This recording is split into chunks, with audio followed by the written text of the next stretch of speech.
आप रामगढ़ की धरती अभी पहुंचे हैं और रामगढ़ में सारे खतियानदारी सबको आपको समर्थन करते हैं। रामगढ़ के लोग चाहते हैं कि नया मुख्य चेहरा हमारे टाइगर जयराम महतो सीएम के रूप में आपके नाम से बैनर भी I hope and I wish आना चाहिए, एकदम आना चाहिए। चुनाव होने को है क्या टाइगर जयराम महतो अपने गलत थोड़ी पार्टी के अपने संगठन के लोग यहाँ पे इस उपचुनाव में उतारेंगे? देखिए, सबसे पहली बात जितने भी लोग उनका प्रेम का सम्मान, एक बात पहले क्लियर कर देना चाहेंगे।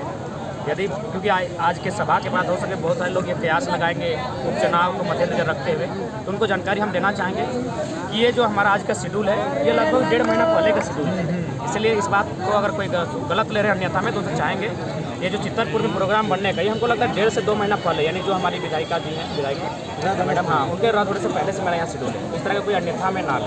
हाँ, हालांकि आज अगर इस क्षेत्र की जो विधायिका अगर नहीं है, मैंने खाली है, तो इसके लिए कुर्सी वगैरह ध्यान से चुनाव को लेकर सब जमा करके, ये नहीं है क्योंकि हम लोग जो भी कमेटी के लोग हैं यहाँ जो भी सामान आया हुआ है उसको और जैसा कि ठीक से देखें। जो समस्या देख रहे हैं या किसानों की समस्या देख रहे हैं, विधानसभा के भीतर बन रहा है, तो ऐसे में कुछ अच्छे लोग चुनकर जाएं। और दूसरा बात, हम किसी राजनीतिक इंटेंट से यहाँ कभी नहीं आए। नहीं तो दादा, आपके बैनर अभी आप आए हैं, आपके ही देख ले, ये लोग चाह रहे हैं कि आपको सीएम के रूप में देखना, और अभी सोच रहे हैं कि जिस तरह से आपने जो विचारधारा लेके पूरे झारखंड में घूम रहे हैं, चाहते हैं कि ये विचारधारा अगर विधानसभा तक पहुँचे तो राज्य की पटल में राज्य की विकास होगा, यहाँ के लोगों का विकास होगा। तो क्या आप शुरुआत करेंगे क्या रामगढ़ से? लेकिन सबसे पहला बात, हम लोग का ऐसा कोई इरादा नहीं है, और इसलिए नहीं है क्योंकि हम लोग के पास अभी कोई राजनीतिक ना संगठन है, ना हमारा कोई एक संगठनिक ढांचा है, और ना ही कभी हम लोगों ने अभी चुनाव लड़ने को लेकर दिलचस्पी रखी। हमने कभी ऐसा सोचा भी नहीं, लेकिन हमने बार बार यही बात को दोहराया है कि समय की मांग, परिस्थिति की मांग, लोगों की राय, उसके अनुसार कोई निर्णय लेते हैं। तो फिलहाल ऐसी कोई सुगबुगाहट नहीं हुई है, और कहीं ना कहीं आज जो परिस्थिति आप सामने देख रहे हैं, भले जो रामगढ़ की विधायिका हैं उनसे मेरा कभी व्यक्तिगत भेंट भी नहीं हुआ है, लेकिन मुझे लगता है जिस प्रकार झारखंड और विधायकों के साथ नाइंसाफ़ी हुई है, और बाकी अगर वो दोष भी था तो दोष उनको 2014-15 का मैटर था, उस समय उनको सजा दे देना चाहिए था। लेकिन अभी मुझे लगता है छोटा सा बच्चा भी है, और ऐसी परिस्थिति में न्यायालय का ये निर्णय कहीं ना कहीं थोड़ा सा यहाँ भावना का सम्मान उन्हें करना चाहिए था। अतः उनको जो बच्चा उनका अगर बड़ा हो जाता कुछ दिन, उसके बाद अपना निर्णय सुना सकते थे। और यही नहीं, इसके बाद क्योंकि मैं एक पार्टी क्यों बात करूँ, क्योंकि हम चाहेंगे कि हम जब किसी पार्टी का बात नहीं करते हैं तो कम से कम हम तुलना के तौर पर और 2-3 उदाहरण देते हैं। आज भी पार्टी के लेते हैं, कमल किशोर भगत, उनका मैटर था 1992 का, और बेचारा को सज़ा मिलता है 2015-16 के आसपास। तो ऐसा नहीं होना चाहिए न्यायपालिका में, या तो आप 92-93 में ही दे देते हैं, 94-95 को सज़ा सुना देते हैं। बीच में विधायक बनने के बाद अभी झारखंडी को ही क्यों टारगेट किया जाता है? जेएमएम की भी बात कर लेते हैं, अमित महतो, देखिए ना, उनसे मेरा कोई उनका नाम लेते इसका मतलब नहीं कि उनके साथ मेरा कोई सहानुभूति या फिर कोई समर्थन है, या फिर मैं उनसे कोई दोस्ताना है। झारखंडी होने के नाते हम यही पूछते हैं कि हमारे ही विधायक क्यों, चाहे योगेंद्र महतो रहे या फिर कांग्रेस से की बात करते हैं, भाई पीछे हो ना जरा, 6 लाख को पैसा मिलता है, अरे यार यहाँ अनूप सिंह बैठा है, 1 करोड़ रुपया डेली कमा रहा है, क्योंकि वो बाहर का है और सारा सिंडिकेट बाहर का है, ब्यूरोक्रेसी में बाहर के लोग हैं, न्यायपालिका में बाहर के लोग हैं। तो इस झारखंड का क्या उद्देश्य जहाँ अगर बाहर के लोग रहेंगे? अतः मुझे लगता है जो स्थानीय विधायक हैं वो कहीं ना कहीं नाइंसाफ़ी का ही शिकार है। बाकी उनका जो भी वो मैटर हुआ गोलीकांड के हम सुने हैं, विशेष नहीं जानते हैं, उसमें जो लोगों की क्षति हुई थी उनको हम सहानुभूति रखते हैं, उनके लिए श्रद्धांजलि भी अर्पण करते हैं, लेकिन एक तार्किक दृष्टिकोण से इस बात को सबको, बाकी उसके बाद जो होता है भविष्य वर्तमान वो अलग विषय है। हो सके हमारे ही लोग अगर मैंने संगठन की ढांचा तैयार होती है तो कोई युवा आगे आएगा, ऐसा वो हम नहीं कर सकते भविष्य की बात, लेकिन तार्किक दृष्टिकोण से हम ये कह सकते हैं कि जो भी विधायकी जाने का काम हुआ है वो झारखंडियों का ही हुआ है। अमित महतो रहे, योगेंद्र महतो रहे, कमल किशोर भगत रहे, बंधु तिर्की रहे, क्या मनता थी।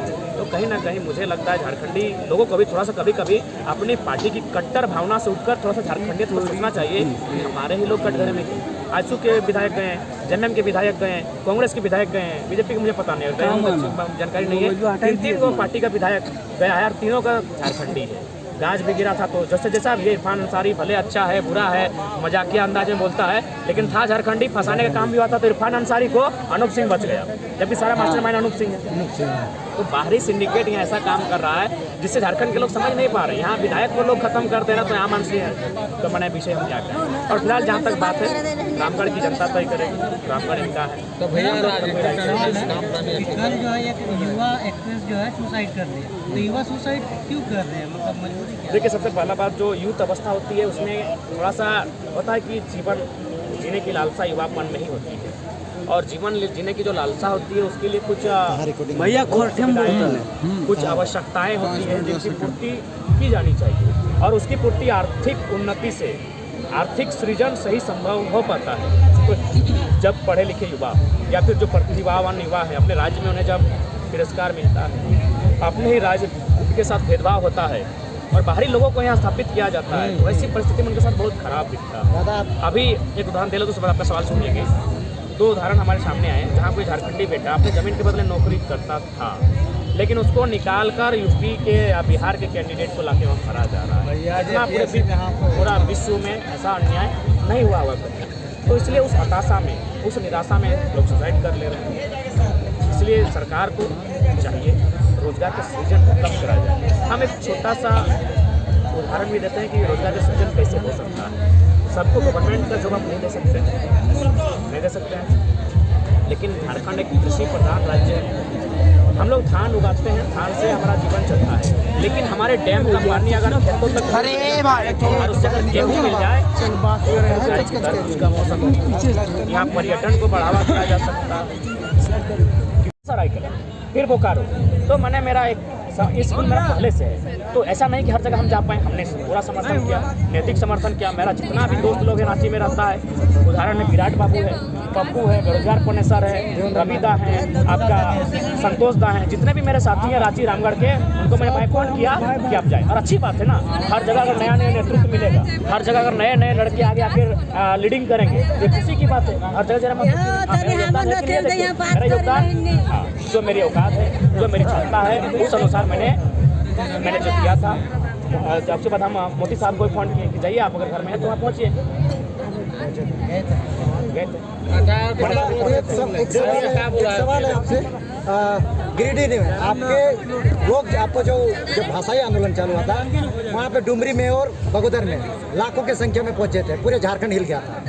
अभी कुछ असामाजिक लोगों के बाद कल मैंने सोशल मीडिया में देखा है कि वहाँ पे फिर बाहरी कलाकार यानी काजल रखवानी का आगमन है। इस पर क्या कहेंगे? इस पर आप यही कहेंगे कि मैंने झारखंड की व्यवस्था पूरा चौपट है, इनको समझ में ही नहीं आता है कि लोग क्या चाह रहे हैं। इनका वही बोले ना, दूरदर्शिता नहीं, इस राज्य के प्रति ये निष्ठावान नहीं है।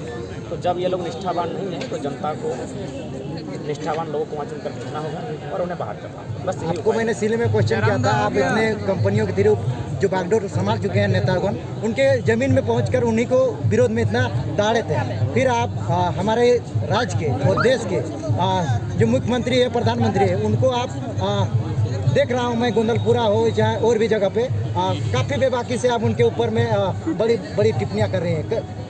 इसके ऊपर में लोगों में आपको, मैं आपके साथ साथ मीडिया के आपके तमाम चैनल के माध्यम से एक आम व्यक्ति को हम संदेश, आपने कहा प्रधानमंत्री से डर नहीं लगता है, टाटा से नहीं लगता है, वेदांता से लगता है। एक बात बताइए, टाटा प्रधानमंत्री से ऊपर कुछ है कि नहीं, वेदांता से ऊपर कुछ है कि नहीं? सबसे ऊपर क्या है? देश। प्रधानमंत्री रहे या ना रहे, टाटा का जो चीफ पर्सन वो रहे या ना रहे, ये देश रहेगा। और देश किससे चलता है? भारत के संविधान से चलता है। एकदम प्रत्येक युवा को इस बात को जानना चाहिए। आप जो कह रहे हैं कि आप मोदी को खिलाफ बोलते हैं, आप मुख्यमंत्री के खिलाफ बोलते हैं, आप प्रधानमंत्री के खिलाफ बोल देते हैं, तो ये हम नहीं, हमारे भारत का संविधान हमें अनुमति देता है। भारतीय संविधान अनुच्छेद 19 के अनुसार हम तार्किक बातों को रख सकते हैं। अगर देश का प्रधानमंत्री ही क्यों ना हो, हम तर्क से रख सकते हैं। हमने क्या गलत रखा? गोंदलपुरा में अडानी कंपनी आ रही है, गाँव वाले ज़मीन नहीं देना चाहते। नियम है कि आपको 80% लोगों की रजामंदी होनी चाहिए तभी ज़मीन ले सकते हैं। डीसी मैडम वीडियो सीओ के माध्यम से जबरन गांव में पोस्टर छपवा देते हैं कि ज़मीन अधिग्रहण किया जाएगा। क्यों? हम तो गलत नहीं है, हम तो उसी अभिव्यक्ति की आज़ादी, वही जो हमारा अनुच्छेद 19 का, उसी का हवाला लेते हैं हम सवाल कर रहे हैं कि जब 80%, आप ही ने कानून बनाया है केंद्र सरकार ने 2013 में कि 80% लोगों से पूछ लीजिए ज़मीन देंगे कि नहीं देंगे। क्या आपने पूछा? गाँव वालों में मीटिंग होती है, ग्राम सभा होती है, पुलिस आते हैं, डीसी आते हैं, कंपनी के पदाधिकारी आते हैं, और वहाँ क्या बात होती है कि हम ज़मीन नहीं देंगे। जब कंपनी नहीं देगी तो ज़बरदस्ती का है भाई, अडानी को कहीं और दे दीजिए। और क्या मिल रहा है? गोड्डा में अडानी को ज़मीन मिला है मारपीट के किसानों से। उस ज़मीन में बिजली उत्पादन हुआ, पता है कि नहीं? बिजली कहाँ गया? बांग्लादेश। ये भारत के लोगों को सोचना चाहिए। और माने उसमें कितना साजिश हो रहा है, कितना साजिश हो रहा है, ये लोग देख नहीं पा रहे हैं। तो हम गलत कहाँ हैं?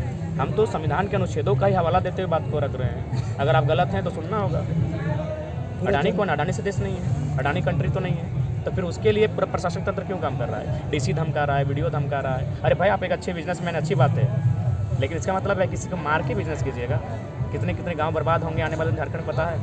नहीं पता है तो आपका वीडियो सलामत रहेगा, लोग देखेंगे। हम अभी बोल देते हैं आने वाला दिन सड़क बनेगा, इस सड़क में चारों तरफ, दोनों तरफ आपका कई मैंने ज़मीनें अधिग्रहण किया जाए। किसके लिए? वही अडानी का वेयर हाउस बनने के लिए। यानी जो फसल उत्पादन होगा वहाँ उसका कोल्ड स्टोरेज बनेगा, और वो क्या करेगा? उस स्टोरेज में किसान की फसल को रखेगा, और जब शॉर्ट हो जाएगा किसानों का फसल, वो ऊँची दाम बेचेगा। और ये हम नहीं कह रहे हैं, शिमला का सेब बगीचा जाकर पूछेगा किसानों से किस प्रकार अडानी भला फुसला के पहले सेब लेने स्टार्ट किया कम दामों में, सॉरी मैंने उनको मुनाफा देते हुए। अब जाके देखिए स्टोरेज करने के बाद क्या हाल है किसानों का। ये हम नहीं कह रहे हैं, आंकड़े कह रहे हैं। तो क्यों भाई 2-3 लोगों का देश नहीं होना चाहिए? भारत का संविधान कहता है समाजवाद की बात करता है, आप पूंजीवाद को बढ़ावा दे रहे हैं। टाटा जो जमीन लिया नहीं उसको भी कोड़ रहा है, उमेश महतो घाटों में बैठा है धरने पे। बड़ी बड़ी मुद्दे हैं। भूमि का आंदोलन जो चल रहा है उसके साथ हो गया दादा। एक बात बताइए, आप अगर किसी भी समाज के हैं तो आप समाज से कट सकते हैं? आप पहला बात, जो लोग विरोध कर रहे हैं उनको सोचना चाहिए। भारत का संविधान 342 स्पष्ट कहता है अनुच्छेद कि कोई व्यक्ति अपने अधिकार को मांग सकता है। उसके बाद भारत का ये कानून का प्रावधान है राज्य की समीक्षा से और संसद के अनुमोदन और राष्ट्रपति के अनुमोदन से कोई भी जनजाति की सूची में शामिल हो सकता है। ये भारत का संविधान है। तो मांगना लोगों का राइट है, देना ना देना ये भारत का कानून का राइट है। तो कानून अपना काम करे, जनता अपना काम करती है। इससे आंदोलन बढ़ जाएगा ना? नहीं देखिए, पहला बात, जब मेरा जन्म नहीं हुआ था तब से ये आंदोलन है, तो इस दोनों को अब इसी बीच में आ गया तो उसमें मेरा बाकी इसके विषय में हम स्पष्ट हैं, हमारे बच्चा हैं। जो झारखंड में पूरा आशा लेके चल रहे हैं कि नेक्स्ट सीएम लास्ट क्वेश्चन ठीक है, सबको जोहार। दादी बहुत देर से खड़ी है, बाकी सवाल जब होते रहेगा हम जिंदा रहेंगे तब तक अपने सवाल होते रहेंगे। नहीं हो गया दादा।